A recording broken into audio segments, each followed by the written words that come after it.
আসসালামু আলাইকুম প্রিয় শিক্ষার্থীরা, আশা করি সবাই ভালো আছো। আজ আমরা পঞ্চম সেশন এখান থেকে অধ্যায়টি আলোচনা করব। তো এখনও যারা চ্যানেল সাবস্ক্রাইব করেনি জলদি চ্যানেল সাবস্ক্রাইব করে ফেলো, আর যারা সাবস্ক্রাইব করেছে তাদেরকে অসংখ্য ধন্যবাদ। তো দেখো, আমরা এখন আলোচনাটা শুরু করতে যাচ্ছি। এবার জীবের বৈশিষ্ট্য অনুযায়ী সাজানোর পালা। পৃথিবীর সকল জীবকে যদি একটা পরিবার হিসেবে ধরা যায়, তাহলে এই পরিবারের বংশগতিকা কেমন হবে? এই জীবদের কিভাবে বিভিন্ন বৈশিষ্ট্যের ভিত্তিতে শ্রেণীভুক্ত করা হয়? এরা কিভাবে নিজেদের মধ্যে সম্পর্কযুক্ত? এই বিষয়টি ভালোভাবে বুঝতে হলে আগে বংশগতি নির্ধারণে ডিএনএর ভূমিকা একটু বুঝে নেওয়া জরুরি।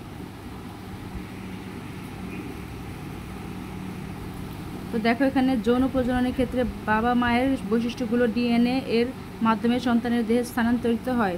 অনুসন্ধানী পাঠ্য বই থেকে মিওসিস কোষ বিভাজনের গুরুত্ব এবং বংশগতি নির্ধারণে ক্রোমোজোম ও ডিএনএ এর ভূমিকা সম্পর্কে পড়ে নাও এবং শিক্ষক সহ ক্লাসের বাকিদের সঙ্গে আলোচনা করো।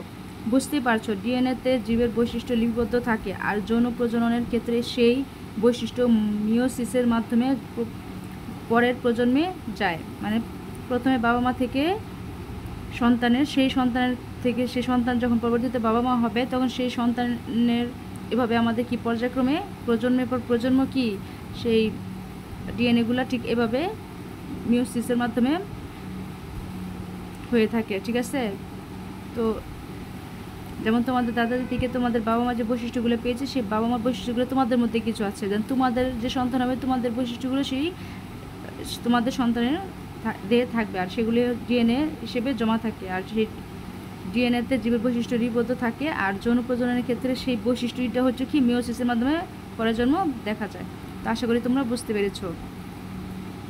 এখানে দেখো, এবার একটু ভেবে দেখো, পৃথিবী জুড়ে জীবজগতে যে অফুরন্ত বৈচিত্র্য বিদ্যমান, তাতে এই মিওসিস কোষ বিভাজনের ভূমিকা কী? সহপাঠীদের সঙ্গে আলোচনা করে নিচে তোমার উত্তর লিখে রাখো। তো এখানে আমাদের সে উত্তরটা লিখতে হবে। তো চলো আমরা সে উত্তরটা লিখে ফেলি। তো দেখো, আমরা উত্তরপত্রে চলে এসেছি। এখানে বলা হয়েছে মিওসিস কোষ বিভাজন প্রক্রিয়া একটি ডিপ্লয়েড 2Na মাতৃকোষ বিভাজিত হয়ে 4টি হ্যাপ্লয়েড এন জননকোষের সৃষ্টি হয়। এভাবে সৃষ্ট দুটি হ্যাপ্লয়েড পুং জননকোষ ও স্ত্রী জননকোষ মিলিত হয়ে ডিপ্লয়েড 2Na জাইগোট তৈরি করে। ফলে প্রজাতির ধারা অক্ষুণ্ণ থাকে। ঠিক আছে? মানে প্রজাতির যেরকম বৈশিষ্ট্য ছিল, সেই বৈশিষ্ট্য তার মধ্যে কি পরবর্তী প্রজন্মের সেটাই কি ধারা ঠিক থাকে।